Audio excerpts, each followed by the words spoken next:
जोगी सागर बलांगीर सहर दक्षिण को टिटिलागढ़ जाइथिबा राजपथर 18 किलोमीटर दूरतार देवग्राम वर्तमान देवगाँ अवस्थित। एही ग्राम उपकंठरे इतिहास प्रसिद्ध जोगी सागर रही। एकदा एही जोगी सागर हिमालयर मानसरोवर परि मनोहर दिशुथिला। जोगी सागर काव्य वर्णित होइछि, विस्तरिछि काया ओहो बेनी क्रोश जाए, दर्शके करई जा स्तबद विस्मये। एहार जलराशि समुद्र परि गभीर और नील तरंगायित हेतु सागर नामकरणर यथार्थता रही। केउ सुदूर अतीत कालरू विश्व विमोहन वेश धारण करी दर्शकर मन नयन को हरण करी आसुथिबा एही जोगी सागर को चिलिकार सान भौणी कहले अत्युक्ति हेब नहीं। एहार अल्प दूर उत्तर को गले बलांगीर सहरर सर्वोच्च गिरिशृंग मठखाई स्वर्णगिरी प्रचलित नाम सुनामुंडी रही। एठारे सिद्धेश्वर रुद्रदेवଙ୍କ स्वर्णकुंभ जड़ित रम्य देवालय थिला।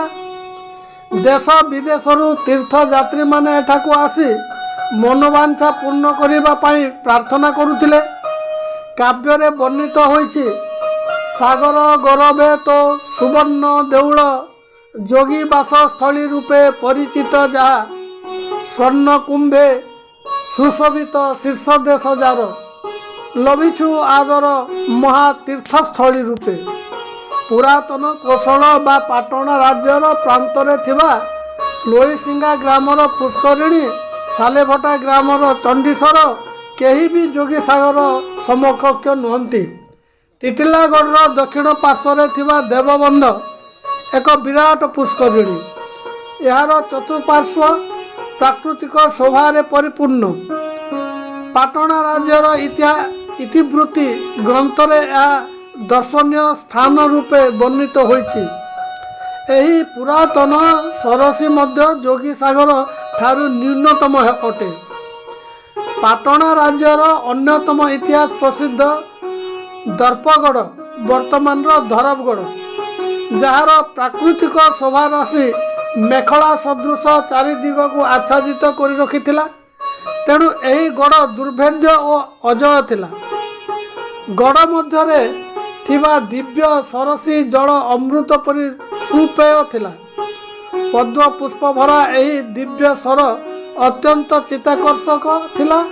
तथापि यह जोगी सागर सहित तुलनीय होई पारिबो नहीं। पाटणरे थिबा 120 पुष्करिणी वर्तमान से सबू नहीं। सही 120 पुष्करिणी मध्यरु गोटे भी जोगी सागर समकक्ष होई नाहंती। जनश्रुति रही जे एही पुष्करिणी गुड़िक सप्त कन्यांकर विलास स्थली थिला। सेमाने जादू विद्या बल अद्भुत कार्य करी सारा विश्व को चकित कर देउथिले। वर्तमान ताहा काल कबलित हो सारी, किंतु चंद्र सूर्य थिबा जाय पाटण राज्यर गौरव गारिमा दीप्तिमंत रहिबो। तत्कालीन कोशल बा पाटण राज्यर विभिन्न स्थान रे थिबा पुष्करिणी गुड़िक मध्यरु जोगी सागर आकार और गभीर दृष्टि श्रेष्ठ थिला। हजार हजार वर्ष पूर्वे एक चिरस्रोता नदी रे बंध पड़िथिबा अनुमान हुए। बोध हुए कृषि पाई जलसेचन दृष्टि एपरी नदी बंध निर्मित होइतिला। यह गवेषणा सापेक्ष अटे। वर्तमान सुधा शह शह एकड़ जमी रे दो फसली चाष देखा मिलूछि। कृषिर सुविधा पाई सागरर उभय पार्श्व विराट केनाल रही। केनाल रु जल निष्कासित होई दक्षिण दिगरे प्रवाहित सोनगढ़ नदी रे पड़ुछि। वर्षा ऋतुरे मत्स्यजीवी माने बिना करे मत्स्य धरिबा सुजोग पाई थांती।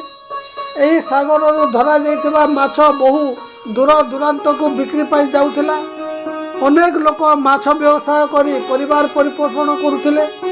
शीत ऋतुरे देश विदेशरू पक्षी माने आसी ଚିଲିକା ବକ୍ଷରେ ସନ୍ତରଣ କଲା ପରି ବିଭିନ୍ନ ପ୍ରଜାତିର ପକ୍ଷୀମାନଙ୍କର କଳ କଲରବ ଯୋଗୀସାଗର ସର୍ବଦା ମୁଖରିତ ହୋଇ ଉଠୁଥିଲା।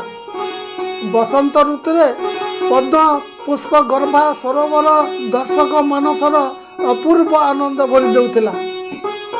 ବ୍ୟବସାୟୀମାନେ ଲକ୍ଷ ଲକ୍ଷ ପୁଷ୍କର ସଂଗ୍ରହ କରି ବିକ୍ରୟ କରୁଥିଲେ।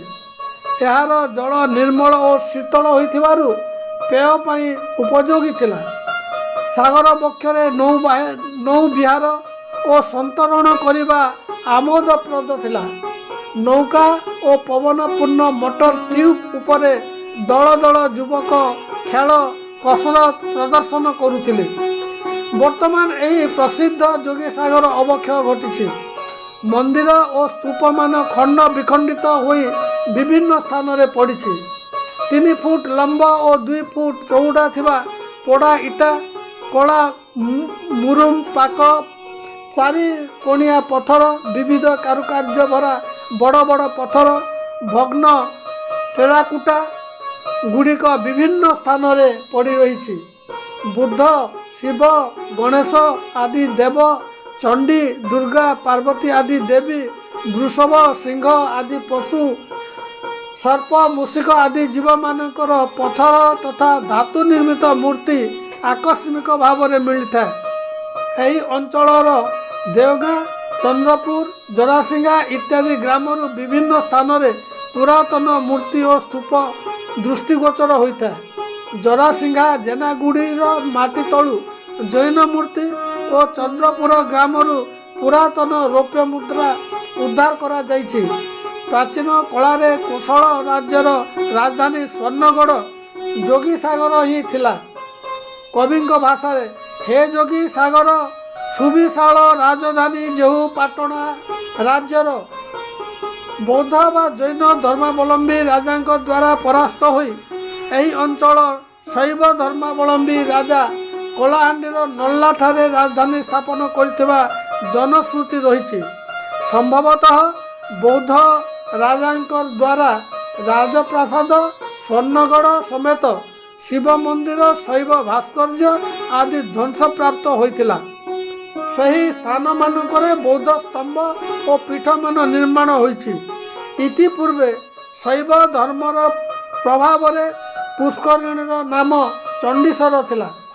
ଯୋଗୀସାଗର ମଧ୍ୟସ୍ଥ ଯୋଗୀମଠ ନାମଧେୟ ବିରାଟ ସ୍ତୂପର ଭଗ୍ନାବଶେଷ ବୌଦ୍ଧ ପୀଠର ନିର୍ଦ୍ଦେଶନ ଅଟେ। ବଲାଙ୍ଗୀର ଜିଲ୍ଲାର ଅନେକ ସ୍ଥାନରେ ଏପରି ଶୈବ ଓ ବୌଦ୍ଧ ଧର୍ମର ମିଳନାତ୍ମକ ସଭ୍ୟତା ଦେଖିବାକୁ ମିଳେ। ସୋନପୁର, ସିନ୍ଧେକେଲା, ରାଣୀପୁର, ଝରିଏଲ ଇତ୍ୟାଦି ସ୍ଥାନରେ ଶୈବ ଧର୍ମ ଓ ବୌଦ୍ଧ ଧର୍ମର ଭାସ୍କର୍ଯ୍ୟ ଦେଖିବାକୁ ମିଳେ। ପାଟଣା ଓ ହରିଶଙ୍କର ଠାରେ ବୌଦ୍ଧ ଓ ଶୈବ ଧର୍ମର ମିଳନାତ୍ମକ ଭାସ୍କର୍ଯ୍ୟ ସ୍ଥାପତ୍ୟ ଉଦାହରଣ ହୋଇ ରହିଛି। ଯୋଗୀସାଗର ନିକଟସ୍ଥ ଚନ୍ଦ୍ରପୁର ଗ୍ରାମର ମାଟି ତଳୁ ରୌପ୍ୟ ମୁଦ୍ରା ପ୍ରାପ୍ତ ହୋଇଛି। ଶ୍ରୀଯୁକ୍ତ ଶଙ୍କର ପ୍ରସାଦ ସାହୁ ଦେଓଗାଁ ଏହି ମୁଦ୍ରାକୁ ସାଇତି ରଖିଛନ୍ତି। ଏହି ଅଞ୍ଚଳର ପ୍ରାଚୀନ ଇତିହାସ ଅବଗତି ପାଇଁ ମହାଶଙ୍କର ସାଧୁ ଉଦ୍ୟମ ଜାରି ରହିଛି। ପ୍ରତ୍ନତତ୍ତ୍ୱ ବିଭାଗ ଦ୍ୱାରା ଭୂ ଖନନ କରାଗଲେ ପ୍ରୋକ୍ତ ପୀଠରୁ ଅନେକ ଉପାଦାନ ମିଳିପାରିବ। ସାଗରକୁ ମରାମତି କଲେ ଶହ ଶହ ଏକର ଜମି ଦୋ ଫସଲି ହୋଇପାରିବ।